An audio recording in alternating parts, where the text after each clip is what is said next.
Sedikit mereview pemirsa, pelantikan Ade Komarudin mendapatkan tentangan dari Golkar kubu Agung Laksono karena kubu Agung Laksono juga mengajukan pengganti Setia Novanto yaitu Agus Gumiwang.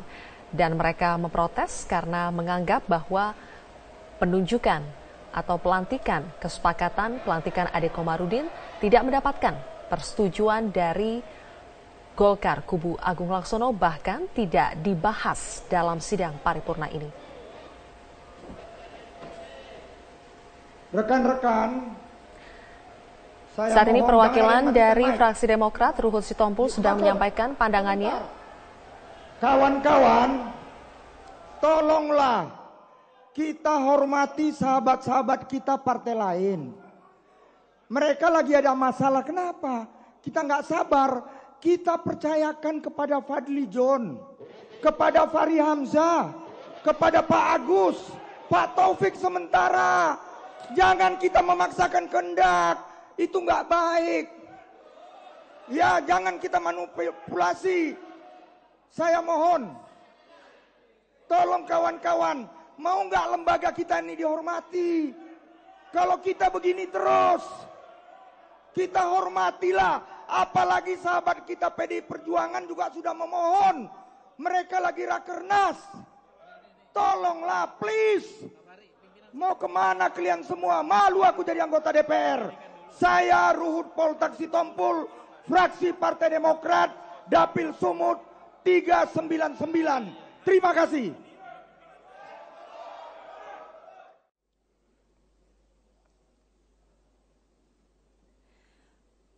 Pengucapan Sumpah Ketua DPR RI menurut agama Islam dipandu oleh Ketua Mahkamah Agung.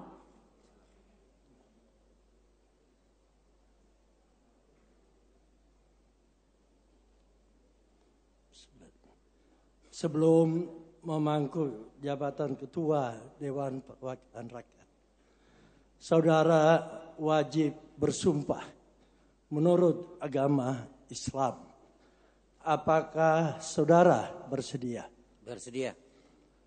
Patut saya ingatkan bahwa sumpah yang akan saudara ucapkan mengandung tanggung jawab terhadap bangsa dan negara Republik Indonesia. Tanggung jawab memelihara dan menyelamatkan Pancasila dan Undang-Undang Dasar Negara Republik Indonesia tahun 1945. Sumpah ini adalah janji terhadap Tuhan Yang Maha Esa dan manusia yang harus ditepati dengan segala keikhlasan dan kejujuran.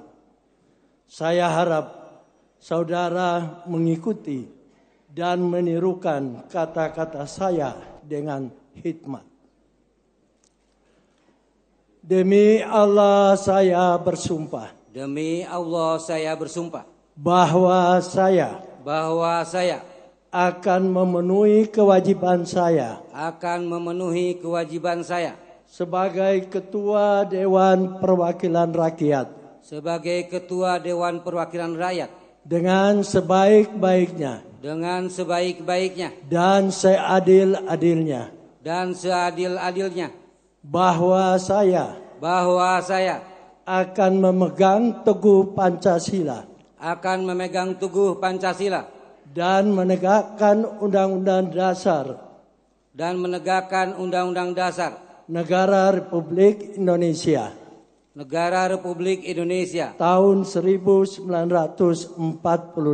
Tahun 1945. Serta peraturan perundang-undangan. Serta peraturan perundang-undangan. Bahwa saya akan menegakkan kehidupan demokrasi. Akan menegakkan kehidupan demokrasi. Serta berbakti kepada bangsa dan negara. Serta berbakti kepada bangsa dan negara. Bahwa saya akan memperjuangkan aspirasi rakyat yang saya wakili. Aspirasi rakyat yang saya wakili.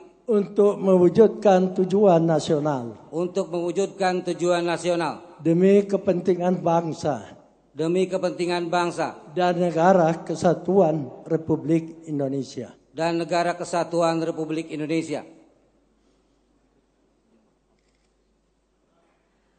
Persiapan penandatanganan berita acara sumpah.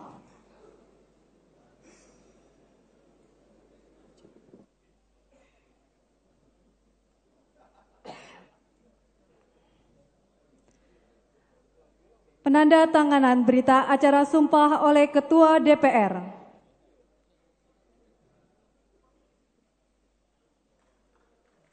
Rohaniwan. Ade Komarudin resmi dilantik sebagai Ketua DPR RI dalam paripurna pertama di tahun ini. Namun sejumlah anggota DPR masih mempermasalahkan kedudukan Ade sebagai pimpinan DPR sebelum adanya legalitas kepengurusan Partai Golkar oleh pemerintah. Rifai Pamone akan melaporkan tanggapan anggota DPR dari fraksi Golkar langsung dari gedung DPR Senayan. Rifai, sebenarnya apa hal yang paling krusial sehingga keberadaan Ketua DPR yang baru masih diperdebatkan? Ya, Andini, selain permasalahan legalitas dari kepengurusan Dewan Pimpinan Pusat Partai Golkar yang hingga saat ini masih dipertanyakan dan sudah diketahui oleh publik belum dikeluarkan secara sah surat keputusannya oleh pemerintah dalam hari ini Kementerian Hukum dan juga Hak Asasi Manusia, tentunya ada beberapa hal yang terus dipermasalahkan karena di dalam internal fraksi Partai Golkar yang berada di DPR RI sendiri masih terus mempermasalahkan keberadaan para pimpinan dan juga alat kelengkapan Dewan yang secara internal berada di dalam tubuh fraksi Partai Golkar. Kami tadi sempat menjumpai beberapa politisi dari Partai Golkar yang usai melaksanakan sidang paripurna, kemudian juga menyatakan beberapa hal yang cukup beragam terkait dengan keberadaan pimpinan DPR, khususnya Ketua DPR RI, di mana pergantian ini terjadi antara Setia Novanto kepada Ade Komarudin di tengah tidak adanya keabsahan atau legalitas dari kepengurusan Dewan Pimpinan Pusat. Namun yang paling menarik adalah saat mengikuti konferensi pers yang dilakukan oleh Ketua DPR RI yang baru saja ditetapkan dalam paripurna pertama usai reses di tahun 2016 ini, yaitu Ade Komarudin menyatakan bahwa dirinya tidak akan terlalu menanggapi terkait dengan legalitas dari DPP Partai Golkar di mana tempat ia berada. Ia hanya menjalankan tugas dari surat keputusan yang disampaikan oleh DPP kepengurusan Ketua Umum Abu Rizal Bakri dan lebih akan berkonsentrasi kepada apa yang akan dilakukan oleh seluruh legislator yang berada di DPR RI untuk menyelesaikan sejumlah agenda politik khususnya dalam fungsi legislasi. Berikut pernyataan selengkapnya dari Ade Komarudin. Untuk urusan yang berkaitan dengan partai saya, tolong teman-teman kasih kesempatan saya untuk urus Dewan. Saya dapat tugas dari partai saya untuk menjadi ketua Dewan. Dan sekarang hari ini alhamdulillah sudah dilantik.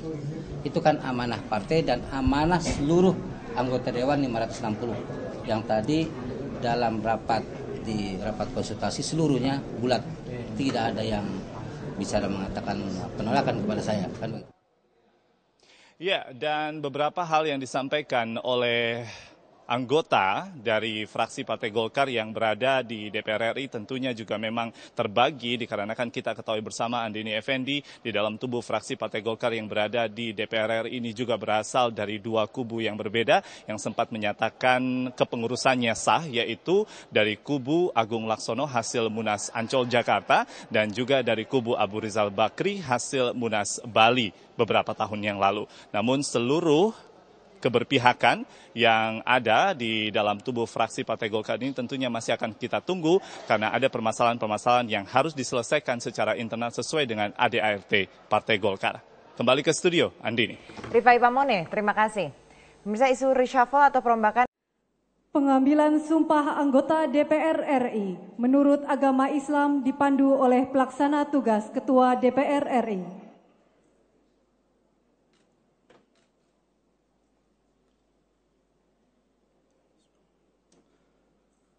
Sebelum memangku jabatan anggota Dewan Perwakilan Rakyat, saudara-saudara wajib bersumpah menurut agama Islam.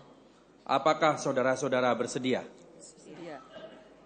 Patut saya ingatkan bahwa sumpah yang akan saudara-saudara ucapkan mengandung tanggung jawab terhadap bangsa dan negara Republik Indonesia, tanggung jawab memelihara dan menyelamatkan Pancasila dan Undang-Undang Dasar Negara Republik Indonesia tahun 1945. Sumpah ini adalah janji terhadap Tuhan Yang Maha Esa dan manusia yang harus ditepati dengan segala keikhlasan dan kejujuran. Saya harap saudara-saudara mengikuti dan menirukan kata-kata saya dengan hikmat. Demi Allah saya bersumpah. Demi Allah saya bersumpah. Bahwa saya akan memenuhi kewajiban saya. Akan memenuhi kewajiban saya. Sebagai anggota Dewan Perwakilan Rakyat. Sebagai anggota Dewan Perwakilan Rakyat. Dengan sebaik-baiknya. Dengan sebaik-baiknya. Dan seadil-adilnya. Dengan seadil-adilnya.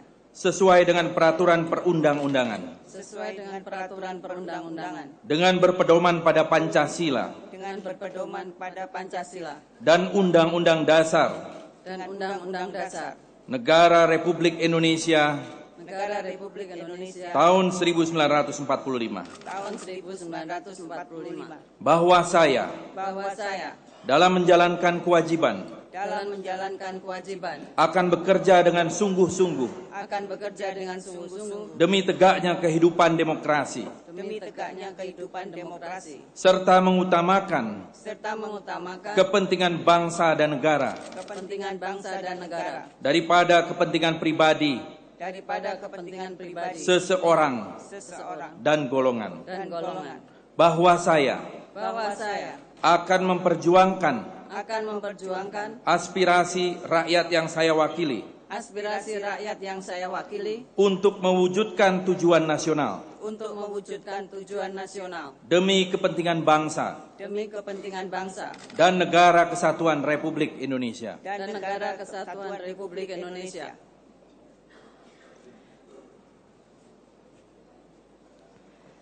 Persiapan penandatanganan berita acara sumpah.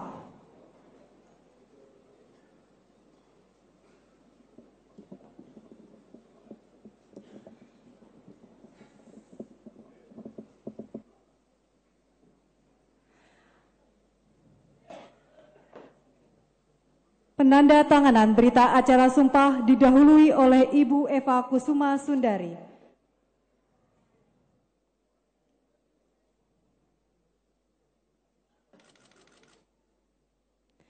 Ibu Tuti Nusandari Rusdiono.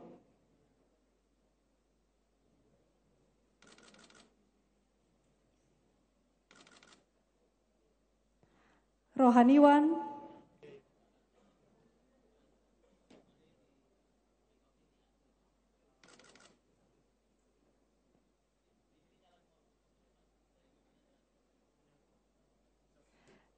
Dan diakhiri oleh pelaksana tugas Ketua DPR RI.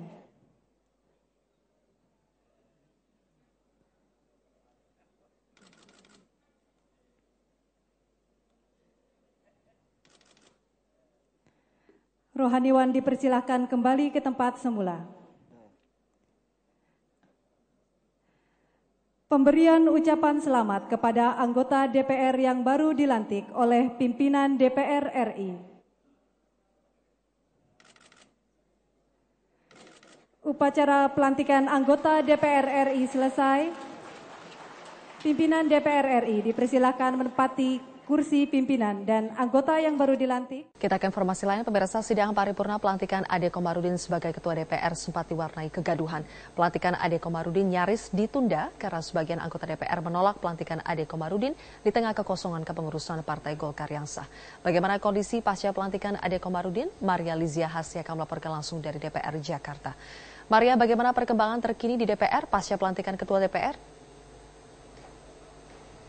Ya, pasca pelantikan Ketua DPR, perkembangan terkininya memang Ade Komarudin ini sudah resmi terpilih sebagai Ketua DPR yang baru. Tapi jika kita mereview sebelumnya dari sidang paripurna yang berlangsung, seperti yang tadi sudah Anda katakan, Zilvia, memang sidang sempat diwarnai kericuhan dan ramainya penolakan serta interupsi dari berbagai kader yang memang tidak ikut ke dalam sidang Badan Musyawarah yang digelar secara internal sebelum paripurna ini berlangsung.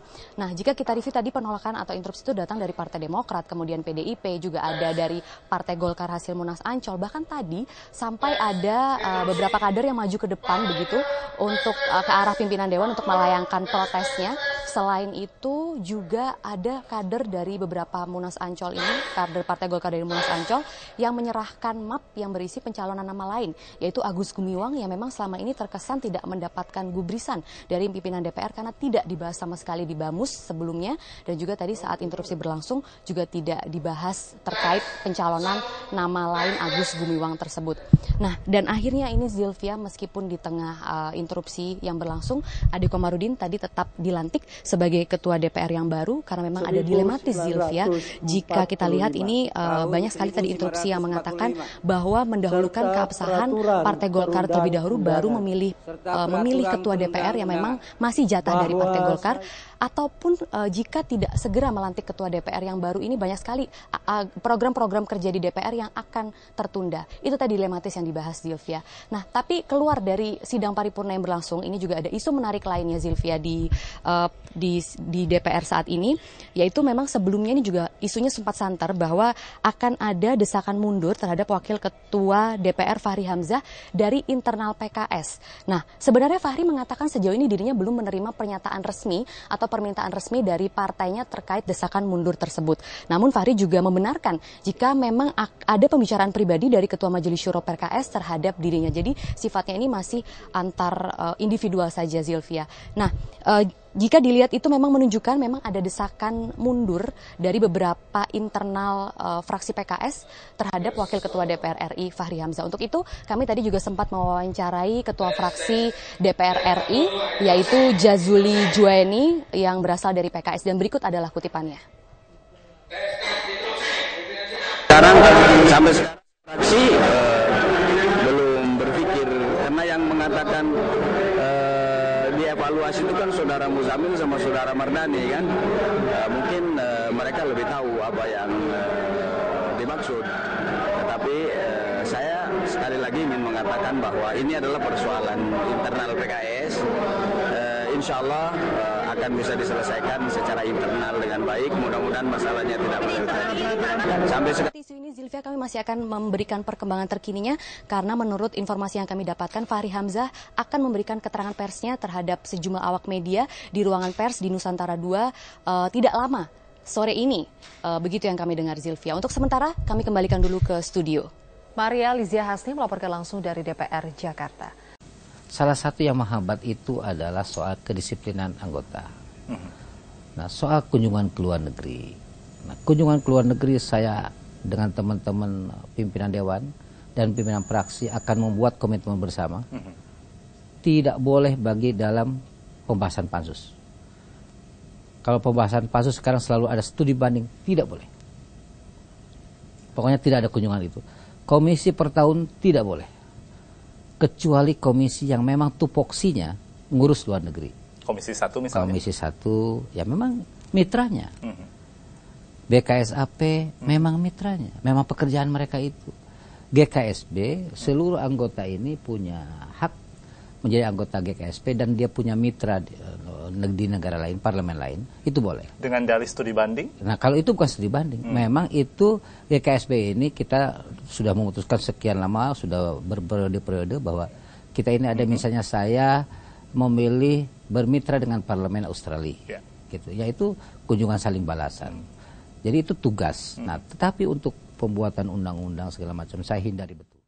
Sementara tugas legislasi tahun yang lalu kita cuma menghasilkan 3 undang-undang, bayangkan. Tepat. Saya sedih. 14 undang-undang kumulatif terbuka. Yang itu sebenarnya tinggal memutuskan, tidak usah ada pembahasan. Dan berarti totally itu 17. Bayangin dibandingkan dengan waktu 97-99. Jadi Anda punya perbandingan, Anda punya catatan? Saya kan lihat, ada. Saya sudah bikin evaluasi segini. Saya bersama staf ahli saya. Kebetulan saya anggota DPR 97. 97, 99 berapa, 99, 2004 berapa. Ini paling minim. Bukan paling, sangat minim. Jadi Anda sedih melihat sedih melihat. Saya malu sebagai anggota Dewan sekarang. Jadi itu harus ditebus dalam tempo setahun ini dengan kinerja yang baik di bidang legislasi ini. Nah, Untuk itu sistem harus kita buat. Berarti di luar polemik Golkar sebenarnya sosok pribadi dari Ade Komarudin bisa diterima semua orang di DPR? Oh, kalau adiknya bisa. Adik itu orangnya, saya kebetulan juga dari Jawa Barat ya. Adik itu orang yang sangat humble. Setuju Pak Dadang? Ya, dari sosok memang Pak Ade relatif diterima oleh semua pihak ya. Kemudian pengalaman dan sebagainya. Dan kalau praksi kami kan tadi sudah jelas sekali dari aspek prosedural juga. Karena kalau DPR kan harus dalam tanda kutip menutup mata dari proses yang terjadi di luar. Kita melihat prosedur bahwa dari awal praksi yang diakui itu adalah praksi versi ARB, terlepas Menkumham mengeluarkan SK yang lain. Dan itu tidak pernah terjadi pergantian pimpinan praksi di Golkar ketika Menkumham meng-SK-kan misalnya kubu Agung Laksono. Jadi tetap yang berkibar di DPR itu adalah kubu ARB. Tadi juga Anda menyinggung Pak Ade bahwa mungkin saja ada kepentingan partai politik yang kemudian mempengaruhi dalam tanda kutip keputusan-keputusan pimpinan DPR ke depannya. Bagaimana Anda mengcounter ini agar bisa berjalan seimbang? Saya sampaikan saya mau mekanisme pimpinan dewan saya maksimalkan. Ya. Kemudian mekanisme forum resmi maupun tidak resmi, komunikasi politik dengan pimpinan praksi, itu saya maksimalkan. Atau akan ada ditambah makanya lagi saya mungkin? Di lantai 2 saya sampaikan saya perlu tempat untuk makan siang bersama, mungkin sebulan 2 kali. Dan itu tidak dilakukan dalam bentuk rapat, tapi kita ya informal, kita makan siang.